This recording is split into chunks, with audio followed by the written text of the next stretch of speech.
Olá pessoal, sejam todos bem-vindos. Eu sou o professor Lucas e nessa videoaula apresentaremos uma introdução ao tema Oscilações e Movimento Harmônico Simples. As oscilações estão por toda parte. Você me escuta neste momento graças à vibração dos alto-falantes do seu computador ou smartphone, que transmitidas ao ar circundante também fazem vibrar os seus tímpanos. E se entramos no campo da fisiologia, não poderíamos deixar de mencionar a pulsação do coração.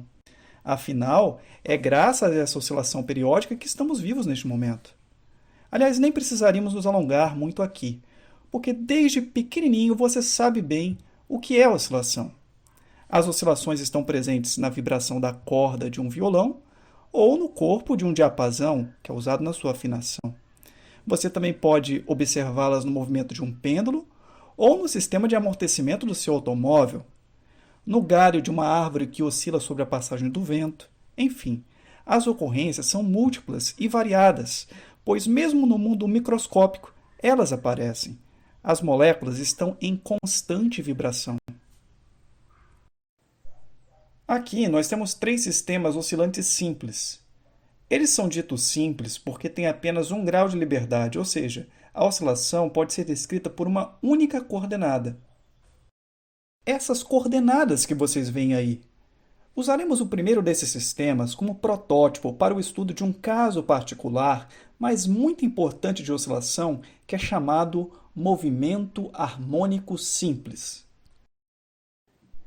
Digamos que a mola desse sistema esteja na posição relaxada, ou seja, encontra-se no seu comprimento natural. Neste caso, as únicas forças que atuam no sistema são o peso do bloco e a força normal aplicada pela superfície.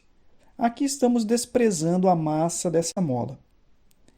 Ora, essas forças se anulam, visto que o bloco está em equilíbrio. Portanto, dizemos que essa é a posição de equilíbrio do sistema. Na posição de equilíbrio, a força resultante atuando no sistema é nula. Vamos rotular essa posição pela coordenada x igual a zero. E vamos convencionar o sentido positivo do eixo x como sendo para a direita. Digamos que eu desloque o bloco de uma certa distância x e o abandone nessa posição. Nessa posição, a mola encontra-se tensionada e, portanto, o bloco está sujeito a uma força resultante diferente de zero, que é a força elástica F, representada pelo vetor em vermelho nessa figura. Se a deformação sofrida pela mola for pequena o suficiente para que a mola não perca a sua elasticidade, a força elástica será diretamente proporcional à deformação x, algo que você conhece como a lei de Hooke. Nessa expressão, K é a chamada constante elástica da mola, e é maior quanto maior for a sua rigidez, ou seja, quanto maior for a resistência à deformação oferecida pela mola. Por sua vez, o sinal negativo nessa expressão indica que quando x é positivo, ou seja, quando a mola está esticada, a força resulta negativa. Em outras palavras, aponta no sentido negativo do eixo x, para a esquerda. E quando x é negativo, ou seja, quando a mola está comprimida, a força resulta positiva, ou seja, aponta no sentido positivo do eixo x, para a direita. Agora, digamos que a deformação x sofrida pela mola vale um certo valor que vamos chamar de A. Se o bloco é abandonado dessa posição e não temos a presença de forças dissipativas, como a força de atrito, por exemplo, entre o bloco e o piso, ele oscilará entre as coordenadas de posição mais A e menos A.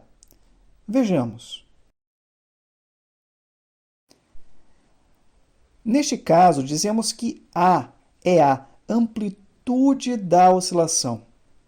Portanto, a amplitude de um movimento oscilatório é o maior valor assumido pela coordenada de posição do móvel, contada a partir da posição de equilíbrio, durante a oscilação. Observe agora o comportamento da força resultante durante o movimento. Note que ela sempre aponta no sentido da posição de equilíbrio. Em outras palavras, ela tem a tendência de restaurar o sistema à posição de equilíbrio. Por isso ela é chamada força restauradora. A presença de uma força resultante do tipo restauradora é uma característica de todo movimento oscilatório. Nesse caso em particular, temos uma força restauradora que é proporcional ao deslocamento do bloco. E aqui ponto muito importante. Sempre que a força restauradora é proporcional ao deslocamento, o movimento é do tipo harmônico. Portanto, note, nem todo movimento oscilatório é harmônico, mas apenas aqueles cuja força restauradora é proporcional ao deslocamento. Mas aí você pode perguntar nesse momento, tudo bem, mas o que significa dizer que um movimento é harmônico? O movimento é dito harmônico quando a coordenada que descreve a posição do móvel varia de acordo com uma função harmônica, ou seja, uma função seno ou cosseno. Neste caso, a coordenada que descreve a posição do móvel é a coordenada x. Portanto, x em função do tempo é dado por x de t igual a seno de ômega-t.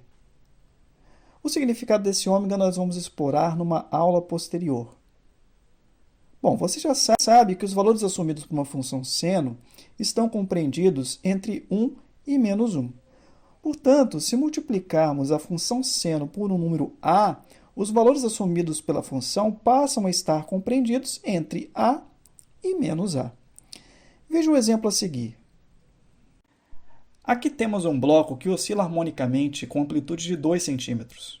A função horária que descreve o movimento é x de t igual a 2 cosseno t.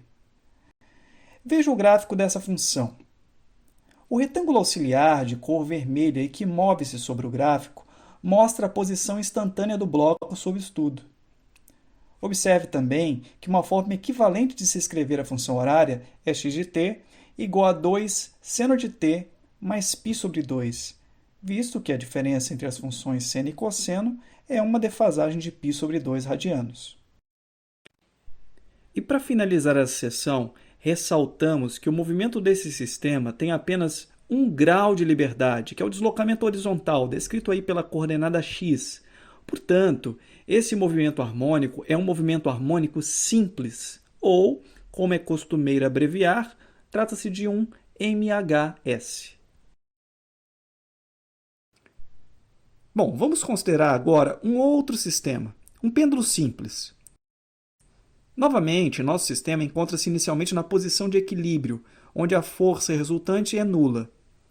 Neste caso, as forças envolvidas são o peso da massa suspensa e a força de tração no fio. Imagine agora que desloquemos esse pêndulo de um certo ângulo que vamos chamar de α0. Dessa maneira. Se a massa for abandonada dessa posição e se o sistema não estiver sujeito a forças dissipativas, ela oscilará entre as posições de coordenadas angulares α0 e menos α0. Portanto, α0 será a amplitude do nosso movimento oscilatório. Observe que nessa posição a força resultante atuando sobre o pêndulo, isto é, a soma vetorial da força-peso com a força de tração no fio, não é mais nula. De fato, a força resultante está sendo representada pelo vetor que chamamos de F nessa figura aí. Quando abandonarmos o pêndulo a partir dessa posição, observe com atenção o comportamento da força resultante atuando sobre o mesmo. Note que a força resultante se comporta de modo muito similar à força elástica, no caso do sistema massa-mola que vimos anteriormente. Isto é, ela tende a restaurar o pêndulo à sua configuração inicial de equilíbrio. De fato, trata-se de uma força restauradora. Mas veja, a princípio, não podemos dizer que o movimento é harmônico simples.